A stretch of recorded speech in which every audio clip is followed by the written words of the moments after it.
Hello and welcome. For those of you who've kept company with me before in the gallery, you'll know that now's the time to enjoy a cup of tea, glass of wine or soju, etc., as we rest here together. So hit the pause button if you still wish to get yours. The work of art I'm placing in the gallery today is the 2020 Japanese film Your Eyes Tell.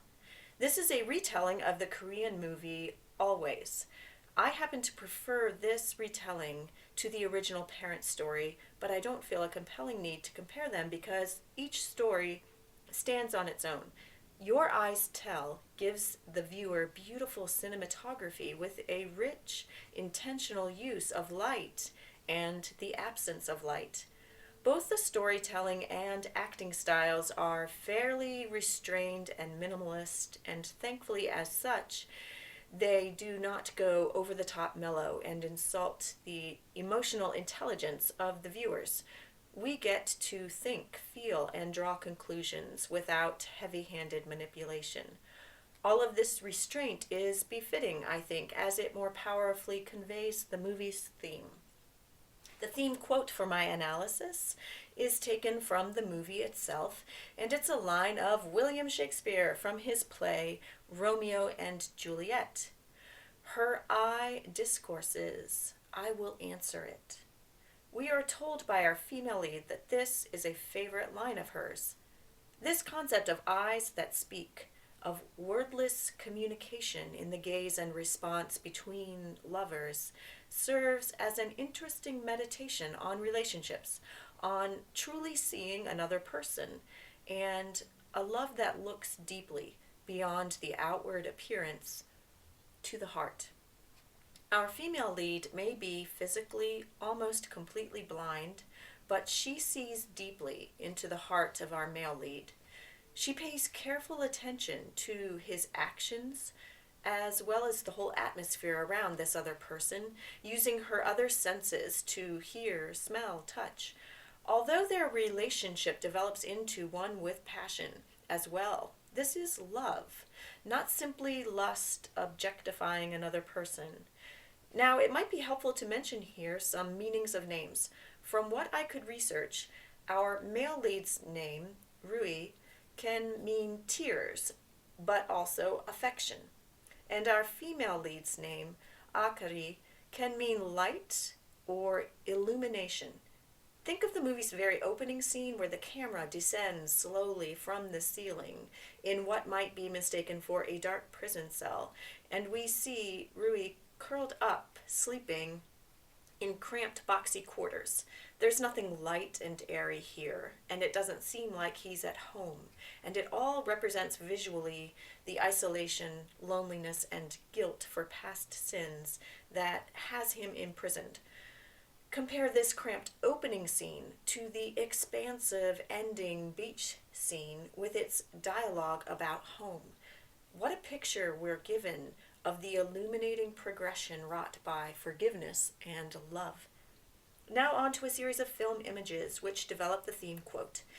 I think this is the pivotal image put before our eyes in the film, not once, not twice, but 3 times. I'll begin with the third and final time we encounter the crucifix. Here, Akari is retracing the earlier steps of Rui in order to learn more about him. There's so much light here. We have the woman whose name means light, standing in the haven space of light, looking at the source of all light, Emmanuel, God with us, the face of eternal love. But much earlier in the movie, we get this first encounter with the image of the crucifix. When he gets out of prison, Rui returns to the orphanage where he was raised. He enters the light-filled refuge space of the sanctuary to stand before the crucifix and look at the face of love there, and he remembers.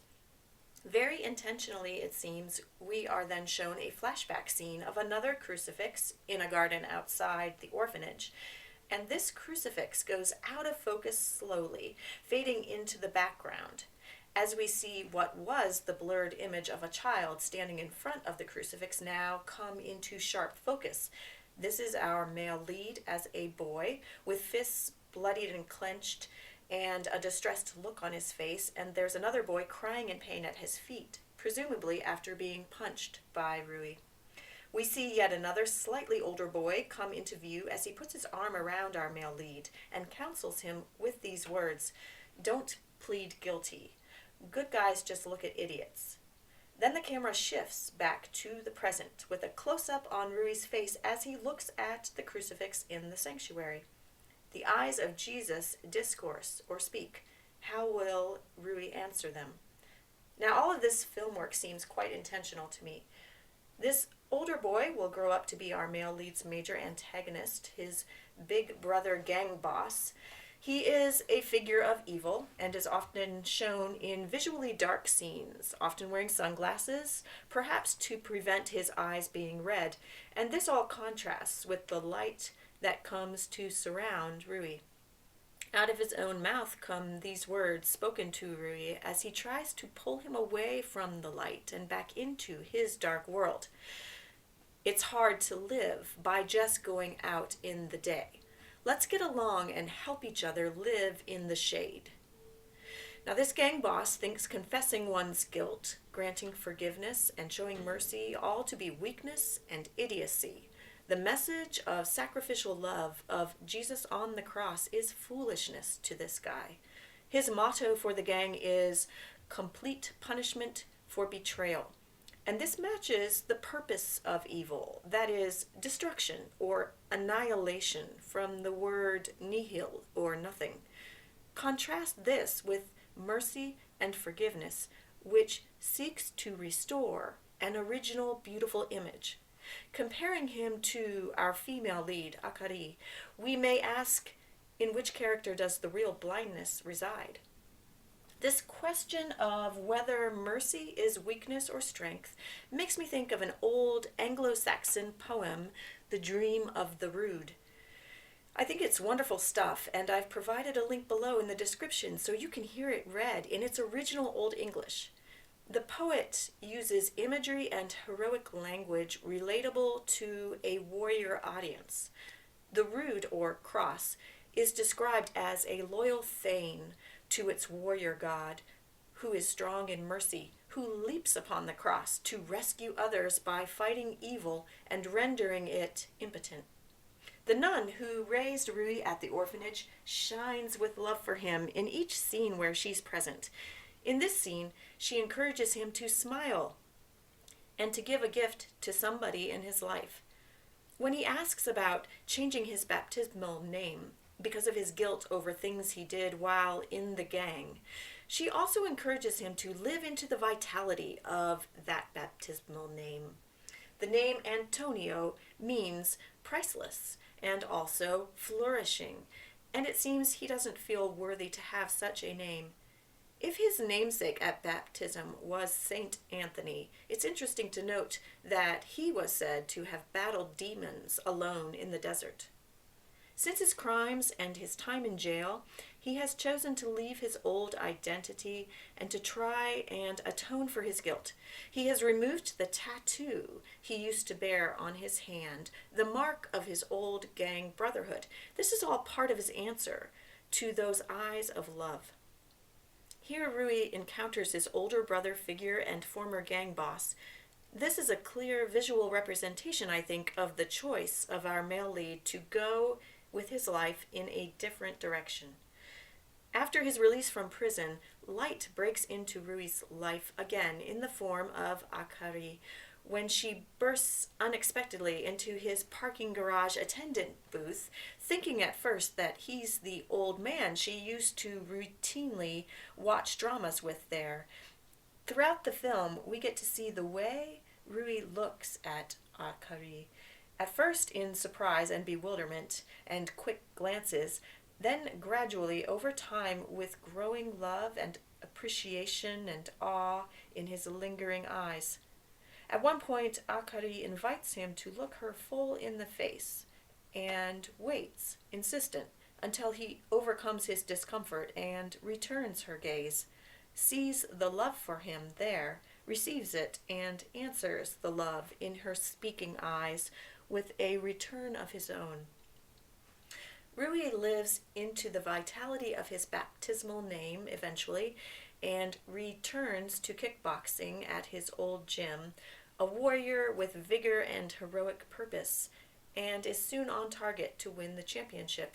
He is now trying to support Akari, the person he loves, and later on to pay for a surgery to restore her eyesight.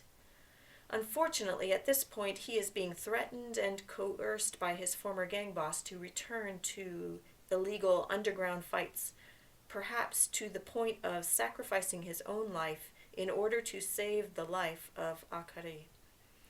As the two of them make a home with each other, we see Rui laboring to bring more light, literally and figuratively, into Akari's life, removing a trip hazard threshold from her apartment's entryway and adding a new window and just smiling more and more.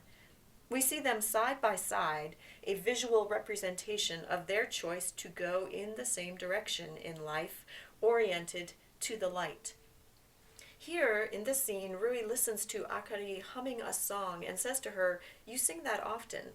She responds, "It's a song about having somewhere to return to." These two lonely individuals have become a welcome home for each other. Much later in the film, when Rui is on the edge of despair and self-destruction, Akari finds him and says, "This isn't the place you return to. Let's go back together. Look into my eyes. Welcome home." And Rui, seeing the forgiveness in the eyes of his beloved Akari, answers with the words, "I'm home," and repeats, "I'm home." Building on the theme of answering the invitation of love and removing the sign of an old identity and bearing the marks of a new identity, we get this scene between Rui and Akari at the beach. Here, our formerly reticent male lead chooses to be vulnerable and share his earliest memory, which happens to be a very painful one. Our female lead listens attentively. After a pause, she suggests they look for a piece of beach glass, with its once jagged edges smoothed by all the action of the ocean waves. When Rui finds and brings her one, she says, "If the glass is scraped enough, then nobody will get hurt."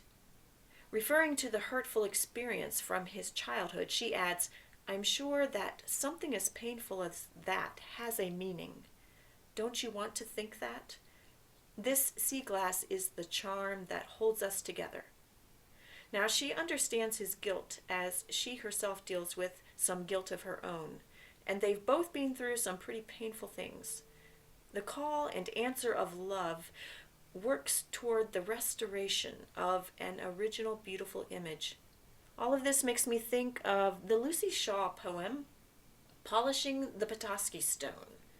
Shaw herself explains that this poem speaks to the sloughing off of an old identity and the soul's awakening to new life as it's polished, not indiscriminately, but with individual purpose in the careful hands of love. The new marks that emerge look to the poet like eyes, and the polished mirror-like surface becomes a symbol of the gaze of love between the soul and its creator. You may recall from my channel overview that my grandmother had a collection of Petoskey stones, or pieces of fossilized coral, which she gathered for years from the shores of Lake Michigan. Now, a small group of her Petoskey stones are displayed in my home, some polished glossy, eyes open and awake, others still rough, eyes cloudy asleep. Here's the poem for you to listen to. My friend says, "Spit on it and rub the surface. See the pattern? In its hammock of lines, I lift the pebble, the color of a rain cloud, cradle it 1,000 miles. Holding the steering wheel in one hand, the gray oval curved to my other palm, we move, a ripple across the map to Kansas, while I rub its softness in ellipses against a rough shore of denim and wool. The second day it starts to shine like glycerin soap. As I buff it smooth, the print rises to the surface. the silk stone honeycombed, with eyes opening from a long sleep, between lashes of fine spines, born eons ago in a warm sea over Michigan, buried in a long, restless dream. Now the old coral wakes to the waves of cloth. Last of all, I have for you all some theme music. I'm including a link below for the BTS title song for this movie because, hey, they're BTS, and the BTS rap line has helped me get through many a rough patch on my morning run. But I feel I'd be remiss if I didn't also include the work of the Estonian composer Arvo Pärt. Spiegel im Spiegel, meaning mirror within mirror, gets at the concept of an infinity mirror, which in turn gets at the theme of my movie analysis. I've been told by a musician friend of mine that this is a deceptively simple sounding piece of music, which is actually quite difficult for musicians to play together. I think this reflects the deceptively simple task of gazing at another person with the eyes of love and truly seeing them and the divine image they bear, however hidden, and answering that love reflected back. In the words of the psalm, this is deep calling unto deep. To look another person in the eye with a kind of Mr. Rogers' hello neighbor focus, literally or figuratively, or to be looked at in this manner can be uncomfortable, squirm-inducing, but can also be healing, restorative, as we are more exposed, more fully known. In the intimate, limited, time-bound exchange of two people face to face is mirrored a greater source of love, vast and deep as the ocean, constant and endless as the incoming waves. Finally, at the end, when the soul meets the eye of its maker, the source of all love, will it answer, I'm home? Thank you all for sharing your time with me. Now, as we go on our way, let's do our best to stay awake, to gather the beautiful.